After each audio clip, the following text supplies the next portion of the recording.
मन को विचार के द्वारा दोष पैदा करके या इधर राग पैदा करके प्रभु की तरफ हटाओ। दूसरी बात ये, नियम की बड़ी मार मन पे पड़ती है।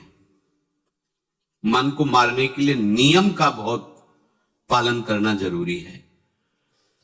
आप अपनी दिनचर्या ऐसी बनाए, या गुरुजनों से जो पास हुई दिनचर्या, आपके पास प्रातः काल से शयन काल तक 1 मिनट भी खाली नहीं होना चाहिए।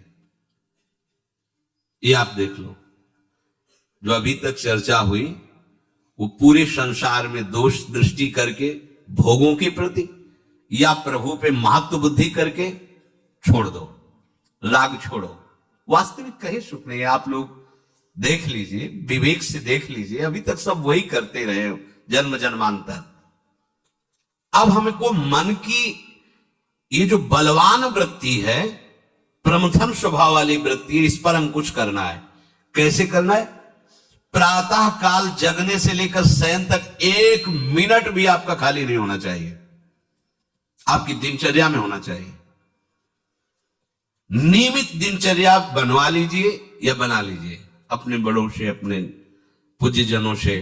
काश हमारी ये दिनचर्या, जीवन में उसका उल्लंघन नहीं होना चाहिए। तो ऐसी दिनचर्या नहीं, कागज वाली दिनचर्या नहीं, आपकी वास्तविक दिनचर्या जो है वही होनी चाहिए। जिस समय जो आदेश हुआ है कार्य का, आपको उसी समय वही कार्य करना है।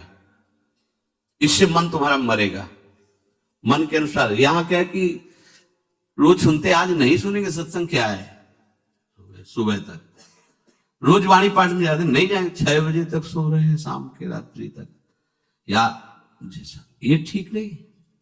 चलो आज ऐसा कर ले, नहीं ठीक नहीं। जो नियम दिया गया वैसे ही चलो।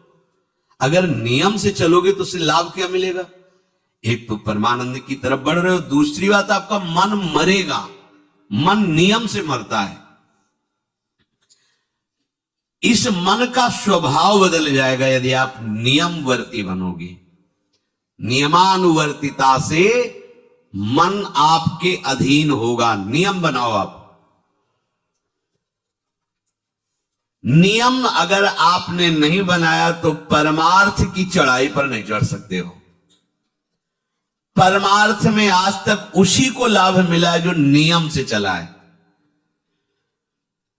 किसी ने पूछा किसी से कि क्या नियम है आपके, तो उनका हमारे संप्रदाय में तो नियम है ही नहीं।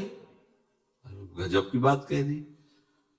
यहां का जो नियम है वो प्रेम से शासित है।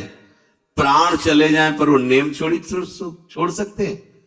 देखो ना, मन क्रम वचन त्रिशोध सकल मत, नियम नहीं है। जो आप कह रहे हो उसी के अनुसार जीवन चलाना है।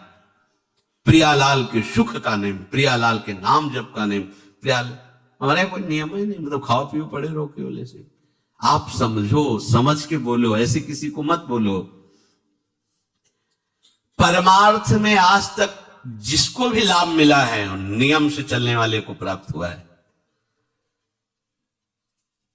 इष्ट आराधना में जो जो आपको नियम मिले हैं उनमें शिथिलता नहीं होनी चाहिए, और बहुत काल तक एक नियम में चलने वाले को सिद्धि प्राप्त हो जाती है। जिस स्थान पर, जिस आसन पर, जिस समय पर जो मंत्र जितना, वो नियम होना चाहिए। ऐसा नहीं कि आज 20 माला जप लिया तो कल 10 माला जप कर लिया तो 2 दिन जपा ही नहीं फिर आगे, ऐसे नहीं होता। एक नियमानुवर्तिता। 5 मिनट का भी अंतर आपके नियम में जब नहीं पड़ने लगेगा, नियमित नियत समय, यह संतों में देखा गया है। 6 बजे उठना, 6 बजे शयन, 6 बजे उनकी जो दिनचर्या, एक दिन अगर देख लो तो दूसरे दिन तुम कह सकते हो इस समय ये साधन कर रहे होंगे, क्योंकि उनका नियम है, वो वैसे मिलेंगे। बड़े बड़े महापुरुषों में देखा गया है। ये 2 बजे के जगने का समय तो मतलब जैसे लगभग विषयी पुरुष सब सोते हैं, ऐसे लगभग जो भगवत प्राप्ति की लगन वाले साधु 2 बजे जग जाते सब। ये नहीं कोई आश्चर्य की बात नहीं है, हमने देखा है। गंगा के किनारे जैसे ब्रह्म 2 बजे शुरू हो जाता है, कुआं से जल अर्चना और सब दिनचर्या, गंगा नहाने के लिए, फिर जाना, बाद में यहीं से स्नान करके फिर बाद में गंगा स्नान करने जाना। जो अनियमित साधन करता है, यद्यप साधन अविनाशी, पर मन मरेगा नहीं, मन अधीन नहीं होगा, ध्यान रखना। अनियमित, नियमित, आज 1 घंटे बैठे, कल 30 मिनट बैठे, परसों 10 मिनट और फिर आगे बैठे ही नहीं 2-4 दिन, बिल्कुल नहीं, ऐसा नहीं। चाहे 10 मिनट से शुरुआत करो तो 11 होना चाहिए, कभी 9 नहीं होना चाहिए। और बार बार दिनचर्या का परिवर्तन नहीं होना चाहिए, मंत्र का परिवर्तन नहीं होना चाहिए, नाम का परिवर्तन नहीं होना चाहिए, खाने पीने का, शयन का, जगने का बिल्कुल नियत समय होना चाहिए मन को वश में करने के लिए। ये जो लोग नहीं कि जब जहां जैसे आया और चिड़िया की तरह चुनते रहते हैं, कुछ लोगों को तो देखा है, यहां तो शासन है, सत्संग में भी बोतल खोली, एक एक घूंट ऐसे थोड़ी थोड़ी देर पर, अरे मर थोड़ी जाओगी, अमृत बरस रहा है भगवत चर्चा को, उसका पान करो। चिड़िया की तरह कभी ऐसे जेब में डाले, वो रंगीन पुड़ियों नहीं होती है, ऐसे थैली निकाला, भुजिया चबा, 2 पानी, ऐसे मर थोड़ी जाओगे। एक बार भोजन डाल दो, प्राण पोषण होता रहेगा, एक बार नहीं 2 बार से, इसके बाद ज्यादा ये नहीं होना चाहिए, थोड़ा ये पाया, थोड़ा वो पाया, थोड़ा प्रसाद में मिले प्रणाम कर लिया, जरा चख लिया, रख लिया, जब प्रसाद पाएंगे तब पा लिया। बार बार खान पान से भजन में विक्षेप पहुंचता है। अगर मन को मारना है, भगवत प्राप्ति करना है, तो खान पान का समय, शयन का समय, शयन का समय मानो आप 9 बजे से 2 बजे तक, 9 बजे आप सैया पर होना चाहिए। 2 बजे आप सैया छोड़ ही दो, नींद आई हो या ना आई हो, इससे कोई मतलब नहीं। नियम सो नियम, यानी आज रात में नींद नहीं आई तो आज सो लेते, नहीं, उठो तुरंत आपकी दिनचर्या। अपने लोगों ने अभ्यास जब किया ना, तो उसमें यह नहीं कि जग के विचार करना है कि उठना है, जो ही घड़ी पर दृष्टि गई, आज तक भगवत कृपा से कभी अलार्म नहीं लगाया, बचपन से लेके अभी तक। मिले ही नहीं घड़ी तो अलार्म क्या लगाए, गंगा के लिए घड़ी लेके कौन घड़ी देगा, गरीब किसानों के। एक समय निश्चित 5-10 मिनट के अंतर की बात नहीं कहते, तुरंत वस्त्र हटाओ, तुरंत। ये नहीं कि ओढ़ के ध्यान करेंगे, वो ध्यान नहीं होगा, वो सो जाओगे। वो पहले अगर सर्दी के समय हटा दिया, ऐसे खुले बैठो, ठंडी लगेगी, अब नाम जप करो जितनी देर तुम्हारा नियम हो, नहीं तो चलो अपना शौच स्नान पवित्रता, फिर उस शयन वाले आसन पे न बैठे। अगर फिर नहा धो करके बैठ जाओगे तो एक नींद पूरी और हो जाएगी उसमें। और प्राय लोग यही करते ना कि पहले तो बोले नहाने धोने की जरूरत नहीं, नाम जप कर लेंगे, उसी में बैठे। ओढ़ के अगर बैठ गए तो सूर्य उदय हो गए, कितने नाम जपा उनको खुद पता नहीं, क्योंकि वो कम्बल की उसमें, या नहा के जल्दी से ओढ़ के बैठ गए फिर सो गए। ऐसे साधना नहीं होती। स्नान करने के बाद फिर आसन में बैठकर बहुत साधारण अवस्था, ऐसा नहीं कि खूब गरम गरम कम्बल ऐसे ओढ़, नहीं, ठंडी लगनी चाहिए, ऐसे शांत बैठ, आंख खुली, ध्यान नहीं करना चाहिए, आंतरिक ध्यान करो। आंख मूंद ली ना तो सुषुप्ति में पहुंच जाओगे। ध्यान पूर्वक ऐसे, जैसे चातक स्वाति की बूंद को निहारता है। भागवत में आया कि कैसे सुनता होना चाहिए, वक्ता के प्रति चातक दृष्टि से देखते हुए एक एक शब्द श्रवण इंद्री से वो पान कर रहा है, ऐसे शांत और एकदम देखते हुए ऐसे पान। श्रोता सोई परम सुजान, सुनत चित रति करे। आपके वस्त्र पहनने का ढंग, चलने का ढंग, बोलने का ढंग सात्विक होना चाहिए। सोमवार को अमुक रंग का, मंगल को अमुक रंग का, बृहस्पति को अमुक रंग का, ऐसे ऐसे। चलने की भी अलग अलग स्टाइल, अलग अलग से डालना का। अगर भगवत प्राप्ति करनी है तो सात्विक चाल हो, सात्विक भाषा हो, सात्विक वस्त्र हो। इनका भी बहुत प्रभाव पड़ता है, वस्त्रों का भी प्रभाव पड़ता है, चाल का भी प्रभाव होता है।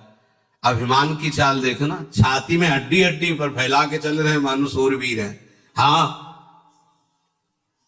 जांग में मांस नहीं है, केवल पैंटे पैंटे दिखाई दे रहा है, बात ऐसा विमान ऐसे टांग चला मनु, ये सब नहीं। सात्विक वृत्ति से चलो, सात्विक कपड़े पहनो।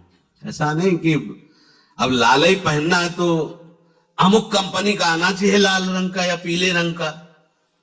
कितने का स्वेटर? वो 1,70,000 का है।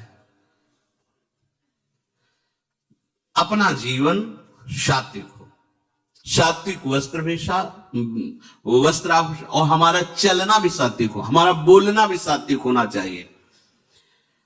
अब इसके बाद उपासक को देखो, ये तो नियमावर्तिता हुई।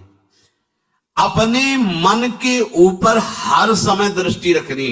उपासक शब्द इसीलिए है, विषयी पुरुष नहीं रख सकता। उपासक को हर समय मन पर दृष्टि रखना है।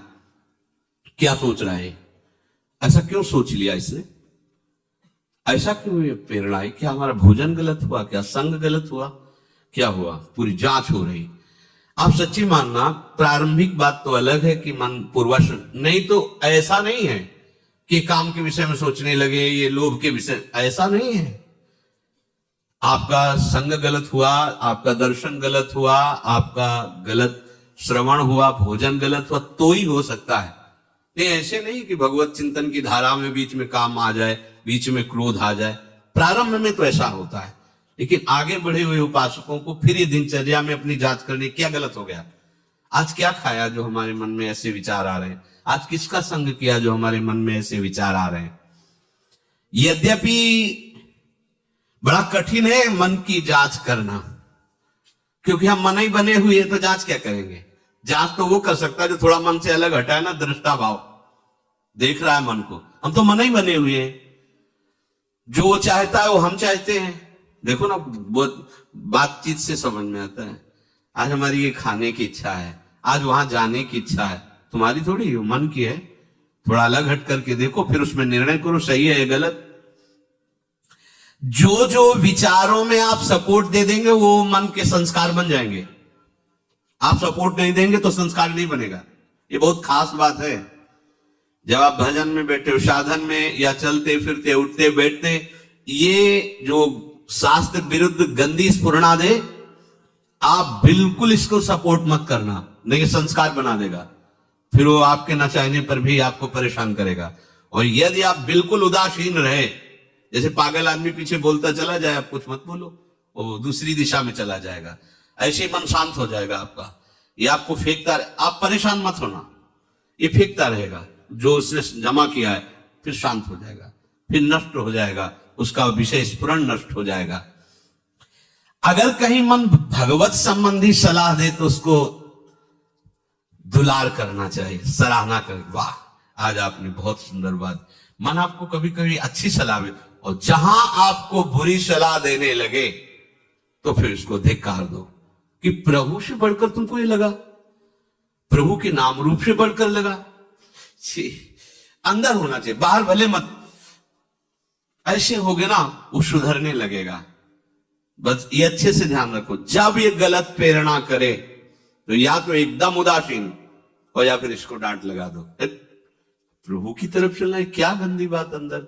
नहीं नहीं, अभ्यास से मन असत कार्यों को छोड़कर भगवत कार्यों में लगने लगेगा।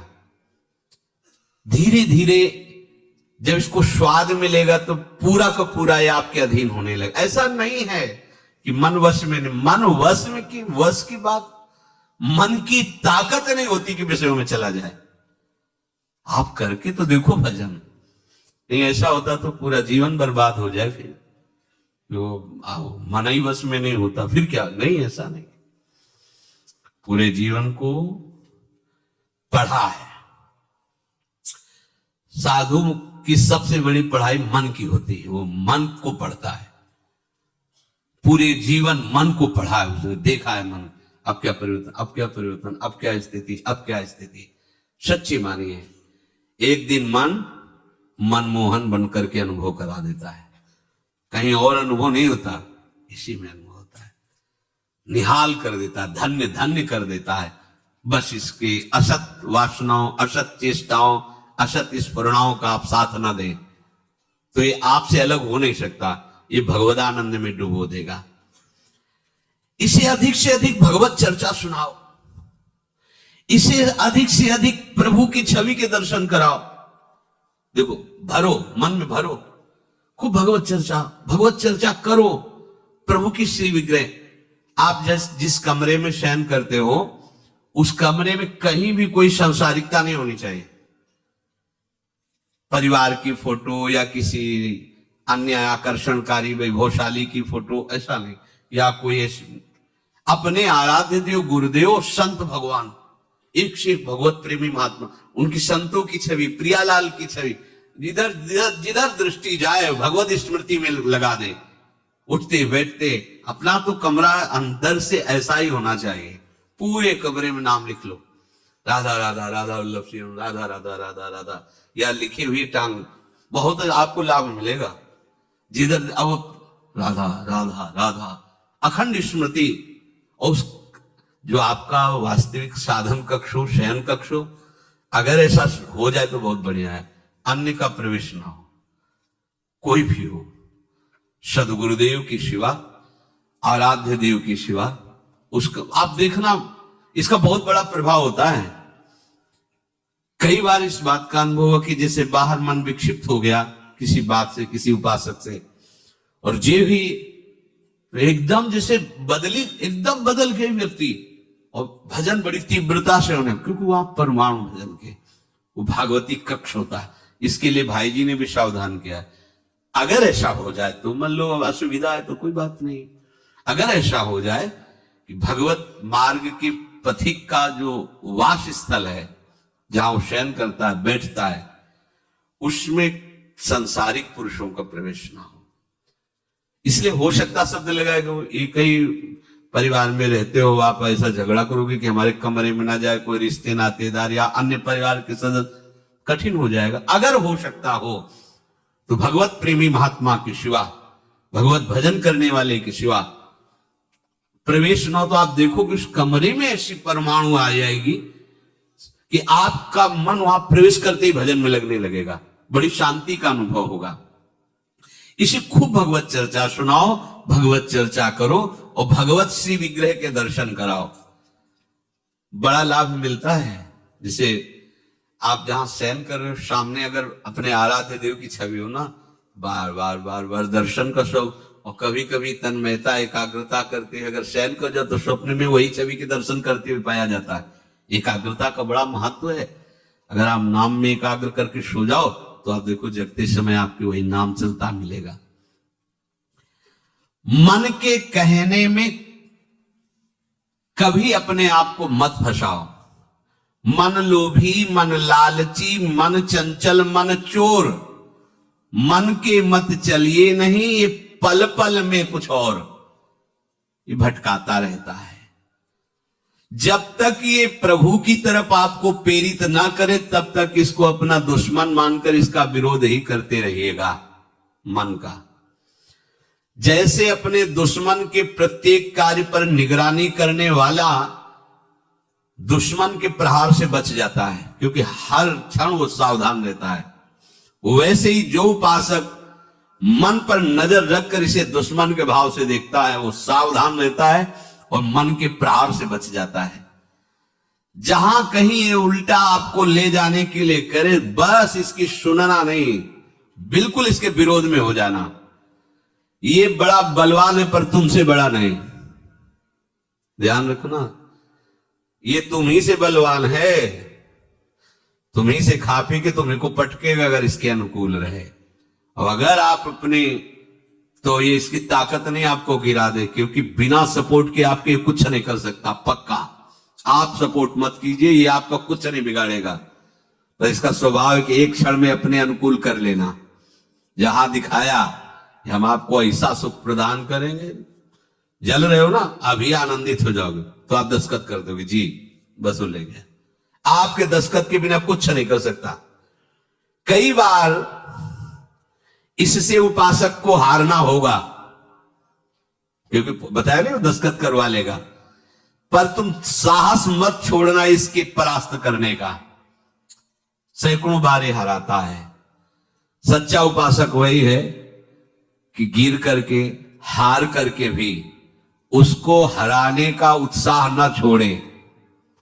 ये हरा देता है, बहुत बार हरा देता है, क्योंकि पूर्वाभ्यासी बहुत दांव पेच जानता है, हमको अपने अधीन किए रहता। कई बार तो ऐसे ढंग से हराता है कि समझे नहीं आता कि मुझे हरा रहा था क्या।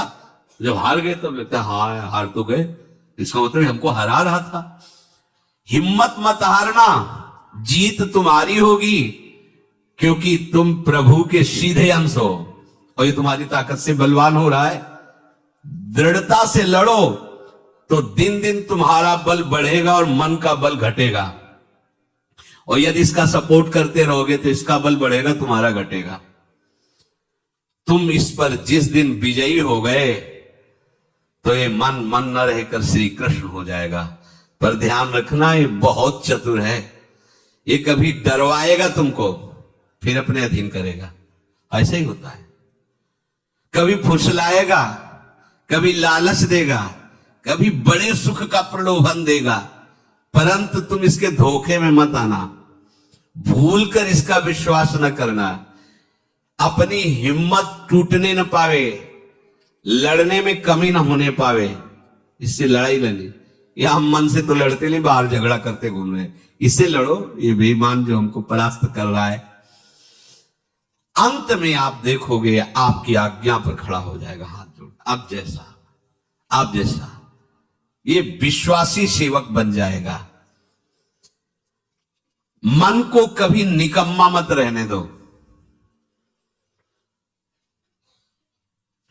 अब तो सब हो गया, वाणी पाठ भी हो गया सब, 3 घंटे तो कोई बात है नहीं, 3:30 बजे शाम के जाना है। 3 घंटे में वो इतना मसाला एकत्रित कर देगा कि 3 महीने में तुम सत्संग के द्वारा उतना सामग्री नहीं एकत्रित कर पाओगे उसको हराने के लिए। बहुत चतुर है, इसको खाली मत रहना। एक आदमी ने भूत सिद्ध किया, भूत सिद्ध हो गए। भूत ने कहा कि काम बताओ हमें, अमुक काम, एक क्षण में कराया, और बताओ। और क्या बताएं? बोले काम नहीं बताओगे तो उठाक पटक देंगे तुम्हें मार देंगे हम। वो जो भूत सिद्ध करने के लिए मंत्र दिया था वो गुरु के पास गया, बोले महाराज वो तो कह रहा मार डालेंगे अगर काम नहीं बताओगे। ठीक है, एक लंबा बांस खड़ा कर दिया और कहा इस भूत को आदेश करो, इस पे उतर चढ़ो, जब तक हम कोई काम ना बताए तो यही तुम्हारे ऊपर का विषय। बस ऐसे ही मन भूत है, उठाक पटक देगा आपको किसी न किसी विषय में। इसको काम बताओ, क्या? राधे श्याम राधे श्याम राधे श्याम, चढ़ते उतरते रहे, ऐसे नाम में चलते रहो। जब और कोई काम होगा तो बताएंगे, चलो सेवा कर लो, बाड़ी पाठ कर लो, नहीं है ना, राधे श्याम राधे श्याम राधे श्याम। पक्का समझो भूत है, मार देगा तुम्हें। अगर राधे श्याम रूपी बांस में इसे चढ़ाओगे, उतारोगे नहीं तो पटक देगा किसी न किसी विषय में, फिर छाती जलेगी, दिमाग खराब होगा, डिप्रेशन में पहुंच जाओगे। ये ऐसे ऐसे कर्म करवा देता है कि लगता है अब भी इसकी जरूरत है। प्रभु के होके, प्रभु का नाम जप करके, प्रभु के मार्ग में अब भी इसकी जरूरत है। जो तुमने किया, जो तुमने सोचा, जो तुम सोच रहे, इसकी जरूरत है। बहुत सावधान, नाम कभी छूटे ना इसको। उसमें ये निकम्मा मन बर्बाद कर देता है। निकम्मा रहोगे तो इधर उधर की बातें सोचेगा। एक और बात बता दे, जब तक नींद ना आवे तब तक लेट करके भजन मत करना। किडनी थोड़ी खराब है तुम्हारी कि तुम्हें बैठने में परेशानी।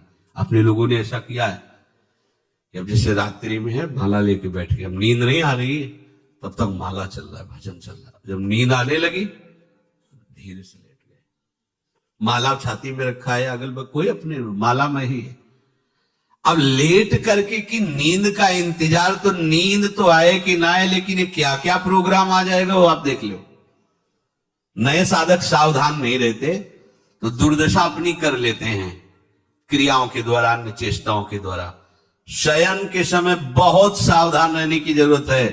दिन भर तो आपको ऐसी सेवाएं मिली हैं, ऐसे साधन मिले हैं जो भगवदानंद में डुबोने के लिए पर्याप्त हैं, लेकिन जो आपका पर्सनल समय है उस समय आप सावधान रहना। अब आप फुर्सत में लेट के, जीव ही फुर्सत सोच के लेटे कि सब हो गया, अब उसका प्रोग्राम शुरू मन का। अब आपकी इधर उधर चित्त वृत्ति, फिर मोबाइल जो पास है तो फिर क्या कहना है, मन को तो मानो अमृत मिल गया, वो आपको प्रेरित करेगा।